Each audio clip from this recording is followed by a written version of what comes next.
드디어 부흥의 놀라운 역사가 이스라엘 예루살렘 가운데 임재하게 됩니다. 한 사람 느헤미야를 통해서 가졌던 그 비전이 드디어 이루어졌습니다. 140년 동안 이루어지지 않았던 성벽의 재건이 단 52일 만에 완공되어지는 놀라운 역사를 경험하게 됩니다. 그것도 여러 가지 어려움과 또한 방해 가운데서 이 느헤미야는 한 번도 흐트러짐 없이 하나님 주신 그 마음을 가지고 자기의 유익을 쫓지 않고 하나님의 유익과 또한 이스라엘 민족을 위해서 그 모든 것들을 이루어내게 됩니다. 그 모든 것을 다 이루어내고 성벽을 완성하고 난 다음에 이제 그들 가운데 진짜 필요한 것들을 채워나가기 시작하는 거지요. 하드웨어가 세워졌습니다. 하드웨어가 있다면 제일 중요한 소프트웨어가 또 채워져야 되겠죠. 그 안에 있는 내용들이 채워지기 위해서 느헤미야가 나서는 것이 아니라 백성들이 나섭니다. 그들이 무엇인가 빠져있다라는 것을 깨닫기 시작을 하지요. 그 내용이 8장부터 나오는 이들이 말씀을 듣기 위해서 삼삼오오 모이기 시작했다라는 거지요. 누가 모이라고 얘기하지 않더라도 그들이 말씀을 갈급한 심령으로 나오기 시작합니다. 부흥의 시작은 말씀의 갈급함부터 시작을 합니다. 이런 마음을 가져봐요. 정말 우리 안에 말씀의 갈급함이 있는지, 말씀 우리의 생명인 줄 믿습니다. 요한복음 1장에 보면 태초에 말씀이 계시니라. 말씀 안에 뭐가 있다고요? 생명이 있다고요. 그 생명 안에 뭐가 있습니까? 빛이 있습니다. 곧 예수 그리스도는 생명이고 또한 말씀이고 빛이라고 말씀을 하지요. 그 말씀이 없으면 단 하루도 우리는 살아갈 수 없는 존재임을 우리가 기억을 해야 됩니다. 그래서 늘 무엇을 갈망해야 됩니까? 말씀의 갈급함이 우리의 심령 가운데 있어야 된다는 거지요. 오늘도 이 예루살렘에 있었던 또한 그 주위에 있었던 많은 유대인들이 그 말씀을 사모하여 모이기 시작했다는 거지요. 이것이 시작입니다. 이것이 시작이라는 거지요. 부흥의 시작은 말씀부터 시작을 합니다. 말씀이 없는 부흥은 부흥이 아닙니다. 사람이 많이 모여서 부흥이 아닙니다. 진정한 주님이 원하시는 부흥은 말씀이 우리 안에 들어와 말씀이 움직임을 통해서 우리 안에 움직일 때에 그때가 진짜 부흥의 시작이라는 거지요. 부흥은 숫자가 아니라 우리 내면입니다. 내 내면이 말씀에 부딪히고 말씀 안에서 내가 살아냄이 우리 삶 가운데 드러날 때 주님이 원하시는 부흥이 그때부터 시작을 한다는 거지요. 8장부터 10장까지의 내용은 진정한 부흥과 회복의 과정들을 적어나가고 있습니다. 그 부분을 잘 보여주고 있지요. 우리가 저번 주까지 봤던 8장의 내용, 그 내용 안에는 말씀이 선포되어질 때 그냥 말씀을 지금 저처럼 말씀을 설명해 주는 게 아니라 말씀을 그냥 읽기 시작을 합니다. 에스라가 하나님 말씀을 가지고 읽기 시작을 해요. 그 읽는데 사람들이 그 읽는 소리에 반응하는 것, 그것이 바로 부흥의 시작이었습니다. 그들의 에스라가 읽어준 성경 말씀에 감동을 받아서 어떻게 합니까? 손을 들고 아멘합니다. 그리고 땅에 바짝 엎드려서 여호와께 경배함이 우리 8장에 드러나는 거지요. 한번 손을 다 들어보실까요? 별로 손 들어보신 적 별로 없으시죠? 그죠? 자, 이스라엘 민족이 에스라가 말씀을 전할 때마다 어떻게 했다고요? 아멘! 저만 아멘하네요. 네. 그리고 그 상태에서 그대로 바닥을 엎드립니다. 그래서 다음에는 우리 송구영신 예배 때 바닥에 납작 엎드려서 한번 예배를 드려볼까? 의자 다 치워버리고, 네, 여기서 맞아. 그럼 다 주무실까요? 네. 이들은 말씀을 받을 때 정말 두 손을 높이 들고 아멘 하고 함성을 지릅니다. 말씀이 선포되어질 때마다 아멘, 아멘 선포하면서 또한 어떻게 예배를 드리냐 하면 그 손을 바닥에 대고 바짝 엎드려서 하나님께 예배로 나가는 모습이 등장하지요. 이처럼 말씀을 들으면 예배가 나오게 됩니다. 말씀의 그 권능이 우리 삶 가운데 들어오면 예배의 삶이 묻어날 수밖에 없다는 거지요. 말씀을 들으면 우리의 몸이 진동하기 시작을 합니다. 우리의 마음이 진동하면 우리의 몸도 진동하고 변화가 있기 시작한다는 거지요. 말씀을 듣는 순간에 예배라는 것을 깨닫기 시작합니다. 바로 이 이스라엘 민족은 오랫동안 잊었던 그 말씀을 듣는 순간 이들 가운데 다시 생겨나기 시작했던 것이 무엇이냐면 예배라는 거지요. 말씀을 듣는 순간에 그 예배가 생각이 나는 거지요. 예배가 기억이 나는 겁니다. 말씀 자체가 예배라는 것이지요. 예배를 깨닫는 그 순간에 그들은 무릎을 꿇고 땅에 얼굴을 대고 아멘, 아멘 하면서 하나님을 찬양하기 시작을 합니다. 이것이 예배의 회복입니다. 말씀을 들으면 내 안에 예배가 생기고 부흥이 일어나는 줄 믿습니다. 아까도 말씀드렸지만 말씀 없는 부흥은 껍데기입니다. 그 껍데기는 바람 불면 다 없어져요. 그래서 예수님도 마지막 때에 알곡과 쭉정이를 나눈다고 말씀을 하셨잖아요. 그 쭉정이는 바람 불면 없어집니다. 무엇이 쭉정입니까? 생명이 없는 게 쭉정이지요. 그 안에 알맹이가 없는 게 쭉정이잖아요. 그 알맹이가 뭡니까? 말씀입니다.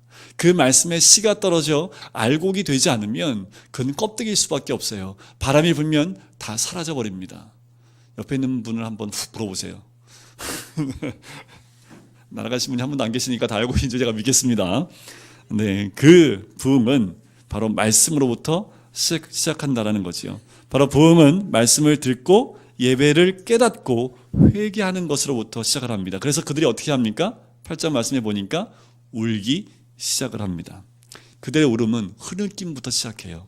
누가부터 언제부터 누구로부터 우는지는 모르겠습니다. 하지만 8장 9절에 보면 말씀을 듣고 다 울었다고 하지요.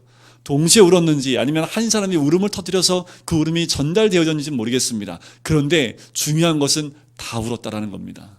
그 울음은 뭐로부터 시작을 한 겁니까? 말씀으로부터 시작을 했고 그 말씀을 듣고 자기의 죄가 느껴지고 회복되면서부터 어떻게 해요? 그들은 울기 시작했다라는 거지요. 그런 경험들 해보셨잖아요. 말씀을 들으면서 우셨던 경험들, 말씀에 아파서 운 경우도 있고요, 은혜가 돼서 운 경우도 있고요, 말씀을 들으면서 하나님이 나를 너무나 사랑하시는 것 때문에 울 수도 있고요, 여러 가지 모양으로 말씀을 듣다가 울 수 있는 울었던 느낌들이 아마 있으실 겁니다. 그런데 정말 중요한 것은 말씀을 들을 때 내 자신이 깨어지는 그 느낌을 받으셔야 됩니다. 뭐냐 하면 하나님 말씀은 좌우의 날선검과 같습니다. 우리의 심령을, 우리의 골수를 다 쪼개고도 남을 만큼 날카로운 말씀이 하나님 말씀입니다. 그 말씀이 선포되어질 때 누가 깨어져요? 남편이 깨져야 되는데 우리 남편은 어디 있다가 요 말씀 들을 땐 꼭 없고 나만 듣고 있나 라고 생각하시면 안 되고 말씀이 들릴 때마다 그 말씀으로 우리 자신이 깨어져야 된다는 거지요. 지금까지의 나의 생각이 잘못임을 깨닫고 돌이키는 결심이 있는 것, 그래서 그것 때문에 우리의 마음이 떨려야 되는 거지요. 이제까지 알지 못했던 내 죄를 발견하면서부터 내 가슴을 치고 회개하며 우는 장면들이 이 장면이라는 겁니다. 은혜 받아서 우는 거 아니에요. 이 사람들은 하나님이 나를 너무 사랑하는데 그래서 우는 거 아닙니다. 말씀을 들어보니까 그 말씀대로 순종하지 못하여 죄를 지었던 자신의 모습과 자기의 마음을 돌이켜보면서 깨어짐과 부서짐 가운데 울기 시작했다라는 거지요. 백성이 얼마나 울었는지 모르겠습니다. 그런데 느헤미야와 에스라가 레위 사람들을 보내요. 그리고 울지 말라고 합니다. 왜냐하면 이날은 주의 날이니까 울지 말라고 위로하면서 여호와를 기뻐하라라고 얘기합니다. 그것이 너희의 힘이라 이렇게 얘기를 하는 거지요. 그래서 이들의 울음을 멈추고 여호와의 이름을 기뻐하기 시작을 합니다. 자, 이런 거예요. 말씀을 듣고 내 생각을 바꿀 때 그것이 진정으로 말씀을 받아들이는 것이라 할 수 있는 거지요. 말씀이 내 안에 들어오면 이런 현상이 일어나야 됩니다. 내 생각이 바뀌어야 된다라는 거지요. 이때가 부흥이 시작하는 때입니다. 아무리 말씀을 들어도 내 생각은 내 생각이고 말씀을 말씀이라면 아직 우리 안에 부흥이 임하는 것이 아니지요. 하나님이 원하시는 진정한 부흥은 말씀으로 내가 쪼개지는 경험이 있어야 됩니다. 말씀으로 내 생각이 송두리째 바뀌는 경험이 있어야 돼요. 말씀이 내 안에 들어와서 이제껏 내가 잘못 생각했고 내가 잘못 말했던 것들이 깨달아져서 주님 앞에 무릎 꿇고 회개하며 눈물로 흘리는, 그래서 내 생각을 송두리째 바꿔버리는 그런 경험, 그것이 부흥의 첫 단계입니다. 생각이 바뀌어야죠. 말씀이 들어왔는데 여전히 바뀌지 않은 내 생각이 있다면 무릎 꿇으셔야 됩니다. 사도 바울은 말씀이 들어올 때마다 어떻게 합니까? 떼굴떼굴 굴러요. 내 마음의 법이 죄의 법 아래로 끌어잡아 당기는 자신의 모습을 또 보면서 떼굴떼굴 구르며 오라나는 공고한 사람이로다. 이 사망의 몸에서 누가 나를 건져내랴 라고 고백한 사람이 사도 바울입니다. 무엇 때문에요? 말씀이 들어오니까 그 죄가 깨달아지고 그 죄를 내 마음에서 제거하고 싶은데 또 죄 아래로 내 마음이 들어가 버리는 것을 또 발견하면서 이 사망의 몸에서 누가 나를 건져내랴. 부흥은 거기서부터 시작을 합니다. 둘째 날도 학사 엑스라를 초청해서 말씀을 들어요. 바로 8장 13절에 그 이튿날이라고 나오지요. 그 다음 날에도 또 초청해서 말씀을 들어요. 근데 재밌는 게 뭐냐 하면 어제 들은 말씀이 또 새로워요. 어제는 못 깨달았습니다. 그런데 오늘 그 말씀을 들으니까 또 깨달아지기 시작하고 과거를 돌이키기 시작하고 또 회개가 일어난다는 거지요. 말씀은 힘이 있습니다.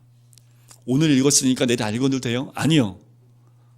1년에 100독을 해도요. 그 말씀은 또 새롭고 어제 읽은 말씀을 오늘 읽었는데 또 새로운 말씀으로 다가오는 그 말씀이 우리를 변화시킵니다. 우리를 변화시킬 뿐만 아니라 하나님의 사람으로 바꿔나간다는 거지요. 어제 분명히 읽었는데 오늘 또 읽어보니까 그 안에서 무엇을 발견합니까? 초막절을 지키지 않은 것을 또 발견하는 거지요. 초막절을 지키는데 이전에 가나안 땅으로 들어온 이후부터 지금까지 이렇게 철저하게 초막절을 지킨 때가 없을 만큼 말씀대로 성경대로 초막을 지어 지키기 시작을 합니다. 7일 동안 성막 안에 살면서 율법을 낭독해요. 제가 이런 꿈을 꿔봅니다. 이 조만간이 내년도 될 수 있고 내후년도 될 수 있고 그 후년도 될 수 있지만 조만간 우리 교회 안에도 이 초막절을 지키고 싶어요. 7일 동안 지키기는 어렵겠지요. 그죠? 한 2박 3일이라도 이 초막절처럼 지으려면요 282로 해야 되는데 좀 어렵고 텐트 하나씩 가지고 와서 텐트 안에서요 말씀을 낭독하는 거예요. 우리는 모이면은 맨날 목사가 막 부흥에 이동하듯이 막 말씀 전하고 막 이렇게 하잖아요. 그죠? 근데 여기 초막절은요 각 가장이 부흥사가 됩니다. 그래서 그 천막 안에서요 아버지가 남편이 말씀을 쫙 읽어요. 그 자녀들은 아멘 하는 거지요. 일주일 동안 뭐 한 거예요? 그거 한 거예요. 일주일 동안 천막 안에 딱 들어가 있고 초막 안에서 성경을 낭독하기 시작합니다. 제8일에는 모든 사람이 모여서 함께 집회를 열어요. 이거 한번 해볼 겁니다. 우리 아버지들이 훈련이 되어지고 우리 아버지들이 말씀을 가지고 설교도 해보고 또한 말씀으로 자기가 만난 예수 그리스도를 나눠보기도 하고 그 말씀을 그냥 읽으면서 자녀들과 함께 그 말씀을 함께 나누어 볼 때 진정한 은혜가 그 가정 가운데 일어나게 되는 거지요. 그리고 마지막 날은 모든 가정이 함께 모여서 나눴던 그 말씀을 함께 가지고 집회를 갖는다면 그 아버지가 그 가정에 온전한 제사장으로 세워질 뿐만 아니라 우리 교회가 온전한 하나님이 기뻐하시는 말씀 가운데 세워지는 가정이 될 줄 저는 믿습니다. 자, 우리 신앙도 마찬가지입니다. 뭐냐 하면 겉모습만 그렇듯하고 말씀대로 살지 못하는 경우가 있지요. 그것은 신앙생활 아닙니다. 이런 경우가 있어요. 우리 하나님은 알아주실 거야. 하나님은 더 잘 아세요.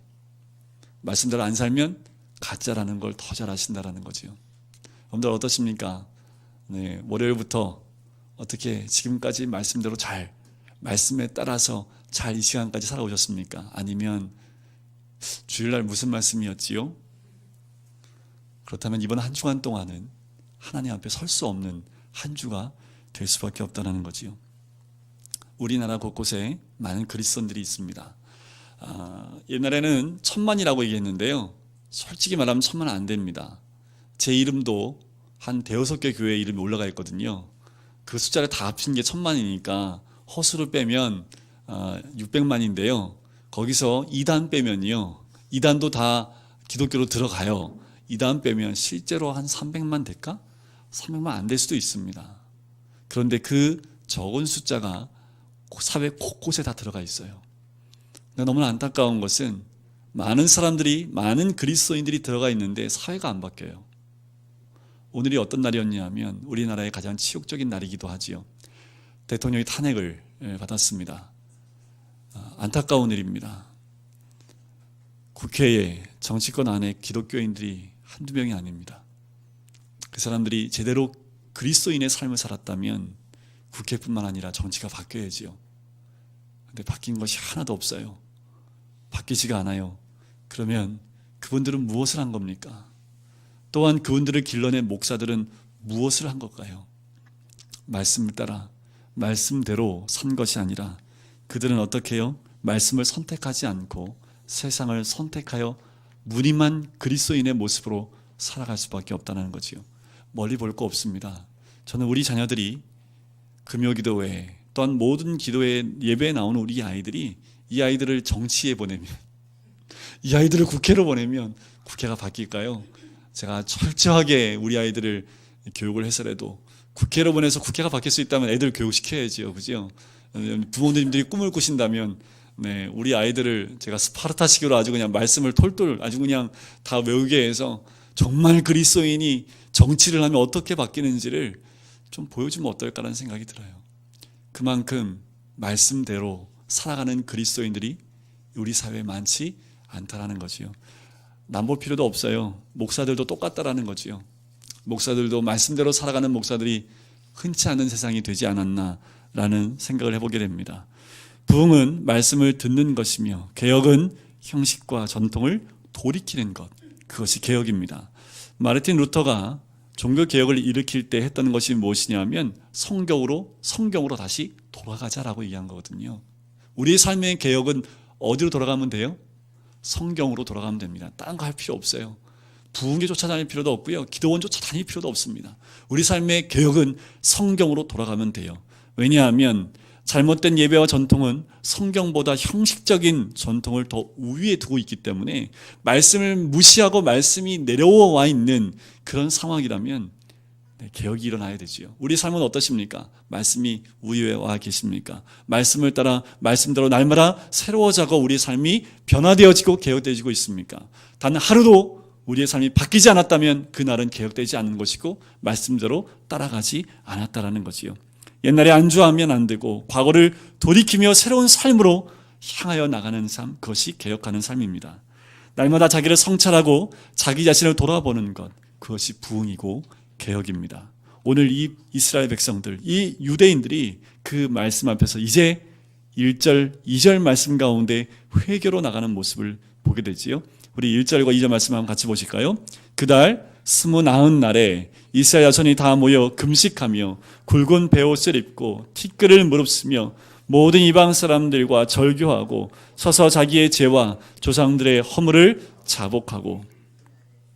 자, 성벽 공사가 끝나고 3주가 흐르는 동안에 이스라엘 백성은 말씀을 듣고 회개하면서 변화가 있기 시작을 합니다. 그 변화의 첫 번째는 예배의 변화였다고 말씀을 드렸지요. 새로운 예배는 신령과 진정으로 드리는 예배였습니다. 그 말씀 가운데 이들이 했던 것은 무엇이냐면 회개의 표징인 금식하고 굵은 베옷을 입고 티끌을 무릅썼다라는 거지요. 이것이 유대인들의 전통적인 회개의 모습입니다. 회개한다는 것은 어떤 모습으로 드러냈냐면 베옷을 입고 머리에다가 먼지를 끼얹는 모습으로 이들이 회개하는 모습을 드러냈다라는 거지요. 그런데 참 재밌는 게 있어요. 우리 금식 언제 하십니까? 금식 주로 언제 하세요? 다이어트. 네. 다이어트 할 때, 그건 금식이고, 네. 금식을 할 때, 이스라엘 민족 보세요. 언제 금식을 원래는 했어야 될까요? 성벽을 쌓을 때 막 공격이 오고, 그죠? 막 위협상이 없을 때, 하나님, 우리를 살려달라고 금식하는 게 그때가 아닐까요? 오늘 언제 금식하십니까? 무엇인가 소원함이 있을 때 금식하시지요. 뭔가 문제가 있고 고난이 있을 때 금식하시지요. 그럼 이스라엘 민족이 언제 금식하는 게 맞아요? 성벽 지을 때 금식하면 그러면 배고파갖고 성벽을 못 짓긴 하겠지만 이들이 고난이 왔을 때 금식을 해야 했을 텐데 성벽이 이미 완공이 됐습니다. 모든 것이 보호되어지고 이들이 원했던 성벽이 완공됐는데 그때서부터 본격적으로 금식하고 회개했다라는 거죠. 우리는 몸이 아프면 제일 먼저 하는 게 뭐예요? 뭐 잘못한 거 없나? 삶에 고난이 오면 내가 혹시 하나님께 죄 지은 거 없나? 그런데 이들은 어떻게 해요? 모든 것이 다 끝났습니다. 하나님의 은혜 가운데 50일 동안 완공이 됐어요. 그런데 이제야 와서 금식하고 회개한다라는 거지요. 이게 진리입니다. 그래서요, 제가 항상 외치는 게 있어요. 뭐냐 하면 고난에는 감사하고 형통에는 회개하자. 일이 잘 풀려나가십니까? 회개하셔야 됩니다. 지금 너무나 힘든 고난 가운데 있어요? 감사하시면 됩니다. 이게 성경에서 말하는 원리입니다. 고난이 오면 그게 축복이에요. 왜요? 고난을 통해서 하나님을 더 가까이 나갈 수 있거든요. 그래서 고난이 오면요, 감사한 것 많이 하셔야 됩니다. 그래서 우리 교회에 감사한금이 늘어나면 우리 성도님들 은혜 받고 계시구나. 눈물 흘리고 회개하면 우리 성도님들이 뭔가 일이 잘 풀리고 계시구나. 이렇게 돼야 되는데 우리 삶은 어떻게 해요? 거꾸로 되고 있죠. 자, 금식에 대해서 이사야 58장 6절 7절에 보면 하나님이 기뻐하는 금식에 대해서 나옵니다. 제가 한번 읽어드려 볼게요. 내가 기뻐하는 금식은 흉악의 결박을 풀어주며 멍에의 줄을 끊어주며 압제당하는 자를 자유하게 하며 모든 멍에를 꺾는 것이 아니겠느냐. 또 줄인 자에게 내 양식을 나누어 주며 유리하는 빈민을 집에 들이며 헐벗은 자를 보면 입히며 또 내 고력을 피하여 스스로 숨지 아니하는 것이 아니겠느냐. 금식이 언제 하라고요? 어떤 것이 하나님 기뻐하는 금식이라고요? 우리가 무엇인가 힘들고 어려울 때 그 문제를 해결하기 위해서 금식하라고 하십니까? 아닙니까? 우리가 진짜 금식해야 될 때가 언제입니까? 결박이 있는, 그리고 묶여있는 그 사람들을 위해서 금식하며 울고 회개하며 그렇게 기도해야 된다는 거지요. 20대가 되면 많이들 금식을 하시죠. 그죠? 그리고 사업을 시작하면 또 금식도 많이 하고 병 나으려고도 금식을 많이 합니다. 하지만 오늘 이사야의 말씀처럼 흉악의 결박을 풀고 멍에의 줄을 끌어주고 압제당하는 자를 자유케 할 그때에 금식하는 것, 그것이 진정한 금식이라는 거지요. 여러분들, 금식과 회개에 머물러 있지는 않습니까? 우리는 어디에 머물러 있습니까? 이제 한 단계 더 나갑니다. 이들은 그렇게 먼지만 무릅쓰고 있는 것이 아니라 2절에 보니까 뭐와 절교해요? 이방 사람들과 절교합니다. 회개는 행동으로 연결이 됩니다. 이들이 이방 사람들과 절교했던 얘기는 이방 사람들과 결혼하지 않고 함께하지 않았다는 의미가 있는데, 거기에 머물러 있지 않고 한 단계 더 나간다면 이방의 가치관, 세상적인 가치관과 절교했다는 뜻도 됩니다. 주일마다 교회에 와서 예배드린다고 우리 모든 사람들이 세상의 가치관에서 절교했다고 볼 수 있습니까? 내가 전심으로 예배를 드리고 은혜를 받으면 뭐 할까요? 만약에 내 안에 아직도 세상적인 가치관이 그대로 남아있다면, 내 삶의 중심이 하나님께 있지 않고 세상에 있다면, 그렇다면 우리는 아직 절교한 상태가 아니라는 거지요.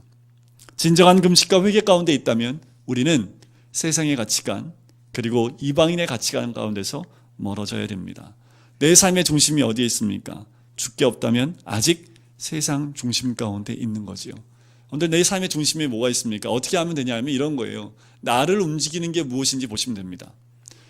나를 하여금 벌떡 일어나게 하는 거. 예를 들면 복권에 당첨됐대. 그러면 벌떡 일어나잖아요. 그러면 그분은 돈의 중심이 되어 있는 거지요. 여러분들, 엉덩이를 번쩍번쩍 들게 하는, 여러분들이 바로바로 움직이게 하는 것이 무엇입니까? 여러분들, 자녀들입니까? 무엇으로 하여금 여러분들, 목사가 자 예배 드립시다 하면 여러분들 전부 다 막 번쩍번쩍 일어나시잖아요. 그죠? 자, 우리 말씀 공부합시다 하면 여러분들 막 다 퍼져 있다가도 막 다 모이시잖아요. 그죠? 네. 삶의 중심이 말씀이기 때문에 그래요. 삶의 중심이 예배면 목숨 걸고 예배를 해서, 주중에 신방하면서 한 청년한테 그랬어요. 안 나오면 쳐들어간다. 안 나오면 못 나오는 이유 나한테 문자 보내 라고 제가 얘기까지 했어요. 그 외에도 청년들 몇 명한테 그 얘기를 했습니다. 내 생명과 예배와 바꾸지 말라. 하나님이 네 중심에 있다면 말씀과 예배와 기도를 바꾸지 말라고. 모든 것을 손해보더라도, 네가 갖고 있는 모든 것을 잃어버린다 하더라도 말씀을 얻고 예배를 얻을 수 있다면 다 포기해도 된다. 예배와 말씀은 네 목숨을 걸어도 될 만한 가치가 있다라고. 가치라고 말할 수도 없지요. 청년들한테 제가 그런 말을 해요. 그런데 다들 그냥 눈만 껌뻑껌뻑거려요. 안 나와요. 아직 말씀의 참맛과 예배의 참됨을 경험치 못하기 때문에 그렇지요. 우리 삶의 중심에 예배가 있습니까? 말씀이 있습니까? 기도가 있습니까? 그러면 기도와 말씀이 있는 그곳, 예배가 있는 그곳이 우리가 있어야 될 장소인 줄 믿습니다. 그럼 삶의 우선순위가 바뀌게 되는 거지요. 이들이 이렇게 절개하고 난 다음에 한 게 뭡니까? 2절 끝에 보니까 자기 죄와 조상들의 허물을 자복하고 회개하는 모습이 되는 거지요. 자, 회개할 때 자기 죄뿐만 아니라요, 조상의 죄까지도. 우리 아이들 보면 참 부끄러워요. 왜냐하면 이 아이들에게 우리 이 나라가 더 좋은 모습을 보여줘야 되는데 그렇게 못했죠. 이게 누구 책임입니까? 그렇죠. 어른이 내 책임입니다. 지금의 오늘의 그 모든 모습들을 보면서 찬성하고 웃는 사람도 있지만 가슴이 아파요. 이렇게 될 때까지 내가 뭐 했을까? 기도하지 못한 내 자신의 모습에 회의가 됐습니다. 누구 탓입니까? 이 모든 상황이, 이 사회가 이렇게 된 것이 누구 탓입니까? 기도하지 못한 내 탓이지요. 이들이 회개했다는 것은 자신의 죄뿐만 아니라 조상의 죄까지도 내 탓이라고 얘기할 수 있다는 것이요. 말씀은 스스로 돌아볼 뿐만 아니라 모든 것을 자기 안에서 찾기 시작하는 겁니다. 말씀을 제대로 묵상할 때 가슴이 울리고 저절로 회개가 뒤따른다는 거지요. 똑같은 말씀이, 그래서 목사님들이요, 설교가 몇 년에 한 번씩 돌아가는 거 아시죠? 정확하게 기억하시는 분들은요 너무 무서워요. 근데 어떤 분을 목사님들이 제일 무서워하냐면요, 성경에다 그 말씀 기록해 두시는 분들을 제일 무서워합니다. 왜냐하면 3년에 한 번씩 돌아가야 되는데 3년 했다 보면 목사님 그거 3년 전에 몇 날 며칠 날 그 몇째 주에 했던 말씀인데, 이러면 이제 목사님들 등 쪽에서 땀이 츠르르 흐르는 거죠. 왜 목사님이, 제가 아시는 어떤 목사님도 그래요. 왜 반복하냐 하면 중요한 메시지는 귀에 못이 박히도록 반복해야 된다. 네, 그 말이 맞기도 합니다. 여러분들, 제가 보는 성경이요, 열린 노트 성경이에요. 저는 우리 모든 성도님들이 이 성경을 사기를 원합니다. 어디서 나온 거는 제가 광고를 안 할 거고요. 네, 출판사를 모르겠고, 네, 이것도 있고 하여튼 노트 성경이 많아요. 왜 이걸 하냐면 적으시라고. 괜찮습니다. 제 말씀 적더라도 여러분들 말씀을 적으시고요, 정말 중요한 말씀이 있으면 옆에다 적으십시오. 적어서 그 말씀 볼 때마다 나를 깨울 수 있는 한마디가 있다면 그 말씀을 적어두셔야지요. 그럼 다음에 그 말씀을 제가 또 할까 안 할까요? 저는 웬만하면 안 하려고요. 왜냐하면 말씀이요, 1년 전에 했던 말씀이 1년 후에 또 보면 또 다르게 말씀이 다가올 수 있죠. 말씀이 그래요. 어제 읽은 말씀이 똑같은 본문을 오늘 읽었다고 똑같게 적용 안 됩니다. 또 다르게 다가올 수 있다는 거지요. 똑같은 말씀이라도 어제가 다르고 오늘이 다릅니다. 그 말씀에서 깨닫는 진리도 새롭다라는 거지요. 성경은 내 믿음과 영적 상태만큼 열리게 되어져 있습니다. 3절 말씀 같이 읽어볼까요? 시작. 이날에 나 4분의 1은 그 제자리에 서서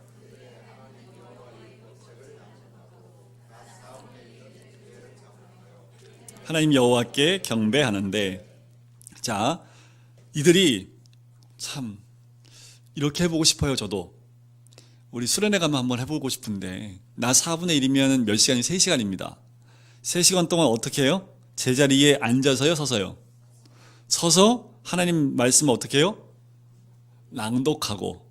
우리 수련회 때 한 하루만 날 잡아서 3시간 서서 말씀 낭독하고 3시간 동안 자복하고, 요거 한 2번만 사이클 돌리면 둘 중에 하나입니다. 은혜 받아서 눈물 콧물 다 흘리든지 아니면은 졸도하든지, 둘 중에 하나가 되겠죠. 힘들어서 3시간을 말씀을 읽어요. 그리고 3시간을 회개하는 모습이 있습니다. 여러분들 이렇게 말씀을 사모해 본 적이 있어요? 제가 신대원 준비할 때요, 제가 한 20독을 했어요. 1년에. 제가 어떻게 1년에 20독을 했을까요? 신대원 가야 되니까. 이게 제가 회개하는 얘기입니다. 그리고 제가 전도사님들을 가르칠 때 나 20독 했다 하면서 뭐라고 말을 했냐면, 하나님 말씀을 시험을 패스하기 위해서 신대원에 들어가기 위해서 공부하는 수단으로 쓰지 말라. 회개하라고. 제가 매번 수업 때마다 그런 얘기를 했어요. 여기 왜 왔냐고. 신대원 들어가기 위해서 왔냐고. 회개하시라고. 여기는 신대원 들어가기 위해서 말씀 배우는 것이 아니라 말씀을 내 것으로 만드는 것이지, 무엇을 하기 위해서 말씀을 본다면 이미 당신들은 죄를 짓고 있는 것이다 라고 이야기를 했습니다. 그런데요, 지금 1년에 20독 하라고 하면 저 지금도 못할 것 같아요. 근데 어떻습니까? 옛날이여가 됐긴 했는데, 근데 1년에 1독은 하십니까? 아니요, 하루에 30분이라도 딱 앉아서 말씀을 읽으십니까? 목사님 그럴 시간이 어디 있어요? 밥 먹을 시간이 있잖아요, 그죠? 잠잘 시간이 있지요. 이들은 하루에 3시간입니다. 그리고 3시간을 뭐 했어요? 기도했어요. 3시간 말씀 읽고 3시간 기도했다라는 거지요. 제가 이 말씀을 준비하면서요, 하나 결단한 게 있어요. 내년 한 해는 우리 성도님들에게 말씀을 좀 차곡차곡 이렇게 쌓게 해주는 한 해가 되었으면 좋겠다는 생각이 들었습니다. 네, 어떻게 할까? 제가 방법을 하여튼 동원을 다 할 겁니다. 일단 우리들 삶 가운데 이 말씀의 진리가 채워져야지 이 마음에 움직임이 있습니다. 말씀이 없으면 속이 비어있기 때문에 움직일 수가 없어요. 소리만 나지요. 말씀을 채우고 싶으시면 주일 오후 예배를 목숨처럼 지키십시오. 다른 예배도 지켜야 되지만 주일 오후 예배만 지키면요, 제가 66권 다 돌릴 겁니다. 1년 동안 돌린다고 하면 거짓말이고요. 한 2, 3년 안에 한 번씩 66권 말씀을 계속 돌릴 겁니다. 언제까지 돌릴까요? 우리 아이들이 66권 다 외울 때까지 돌릴 겁니다. 말씀 66권이 머릿속에서 돌아가는 거예요. 성경책을 갖고 있지 않고 눈을 감아도 성경에 있는 말씀 66권의 메시지가 머릿속에서 막 돌아가는 거지요. 기도하면 그 메시지가 생각이 나는 거예요. 그 메시지 붙잡고 또 기도해요. 또 기도하는 가운데 하나님의 음성이 말씀 가운데 또 들리는 거지요. 제가 꿈꾸는 거예요. 우리 모든 성도님들이 기도할 때마다 그 말씀이 머릿속에서 빙빙 돌면서 정말 말씀에서 말씀이 머릿속에서 툭툭 튀어나오면서 그것이 기도가 되어지고 내 삶이 되어진다면 그보다 더 값진 것이 어디 있을까? 그래서 내년 한 해 동안은요, 정말 기대해서 주셨습니다. 제가 또 재미없게 안 하잖아요. 그죠? 하여튼 재미있게 제가 넣어드릴 건데, 하여튼 이런 건 있어요. 제가 깨달은 말씀만 받아가지 마시고 여러분들이 삶 가운데서 진짜 읽고 오셔야 됩니다. 그래서 내 말씀 받고 그 다음에 목사가 무슨 말씀 어떻게 묵상했나 그걸 들어보시면서 말씀을 채우는 내년 한 해가 되었으면 좋겠습니다. 자, 4절부터 5절까지의 말씀을 보면 또 나왔어요. 그죠? 사람들의 이름이 또 나왔어요. 그런데 이 사람들의 이름을 보니까 이 사람들은 레위 사람들입니다. 그런데 이들이 3시간 읽고 3시간 기도하면서 어떤 일이 이들 가운데 일어났냐 하면 이들이 단내에 올라서서 큰 소리로 하나님 여호와께 부르짖기 시작하는 거죠. 이들이 말씀을 읽고 기도하는 가운데 이 마음에 불타오르면서 이 레위 사람들이 어디로 올라간 거예요? 이 단 위로 올라온 거예요. 레위 사람들이잖아요. 리더들입니다. 말씀을 선포하고 가르치는 사람들이 이 단상 위에 올라가서 여호와께 부르기 시작해요. 뭘 부르짖습니까? 이들의 죄에 대해서 회개하며 부르짖기 시작한다는 것이요. 이들의 이름의 뜻을 보면 예수와는 여호와는 구원이시다. 바니는 후에, 간미엘은 여호와께서 앞서가신다. 스바냐는 하나님이 숨기시다. 분리는 세운다. 세레바는 뜨겁게 하셨다. 그나니는 그가 설립했다는 뜻이 있습니다. 그 말 가운데서 그들의 이름 가운데서 이미 하나님 말씀을 이들이 세워지고 구원이 일어났고 앞서가시고 이들 가운데 뜨거움이 있는 것을 발견할 수 있지요. 그런데 이들이 이구동성으로 외쳤던 건 뭐냐면 회개입니다. 고개적인 회개예요. 여러분들 그 하버드대의 데이비드 맥클랜드 교수라는 분이 이런 얘기를 했습니다. 자신의 감정을 털어놓지 못해서 스트레스가 쌓인 사람은 호르몬에 이상이 생겨 질병을 물리칠 수 있는 면역력이 혁격히 떨어집니다. 인간의 정신구조는 자신의 고민과 고통을 누구에게든 털어놓아야지만 그것이 회복됩니다라는 그 말이 있어요. 이건 제 말이 아니라 이 의사의 말입니다. 여러분들 호르몬에 이상이 오면 제일 먼저 어디로 딱 온지 아세요? 갑상선이요. 여자분들, 그죠? 여자분들이 나이가 어느 정도 되면 갑상선 쪽에 문제가 생긴 분들이 있죠. 백발백중 뭐예요? 한 맺힌 분들 쏟아내지 못하는 거예요. 자, 이 교수의 말을 들으면서 제가 어떤 생각이 들었냐면 공동체의 중요성입니다. 공동체 안에 나눔이 있어야 돼요. 공동체 안에 내 죄에 대한 부분을 마음껏 토해낼 수 있고 토해내도 그 말이 안 나가. 중요한 건 이거예요. 얘기했더니 다음 주에 왔는데 모든 성도가 어쩌면 좋아요. 이러면 문제가 심각해지는 거예요. 그죠? 그런데 내 죄에 대해서, 내 아픔에 대해서, 내 괴로움에 대해서 토해낼 수 있는 공동체가 있다면 안 아파요. 안 아프다니까. 여러분들 왜 우리가 아픈지 아세요? 토해낼 수가 없어요. 교회 와도 토해낼 수 없어요. 목사한테도 못 토해내요. 목사한테 얘기해도 다 퍼진다고 생각하기 때문에 목사한테도 하나님께 기도하면 되는데 이게 하나님께 기도한다고 이게 잘 안 풀려요. 그래서 믿음의 공동체가 굉장히 중요합니다. 이들이 일어나서 하나님을 찬양하기 시작합니다. 그것이 6절과 7절과 8절 말씀이죠. 하나님이 천지를 창조하심에 대해서 찬양하기 시작을 합니다. 그래요. 우리 안에 죄가 회복되어지고 죄가 회개되어지고 이제 우리의 신앙이 회복되어지면 누구를 바라보게 되냐면 이 천지 만물을 창조하신 하나님, 이 모든 것을 보존하시고 이끄시는 하나님, 나를 만드신 하나님께서 나와 함께 하시고 나를 이끌어 가시고 보호하시는 그 하나님의 이름을 찬양하기 시작을 합니다. 그리고 이들이 바라봤던 것은 무엇이냐면 어떻게 하나님이 보호하시는지를 7절과 8절 말씀 그 아브라함을 통해서 알려주신다라는 거지요. 7절 말씀 보십시오. 주는 하나님 여호와시라.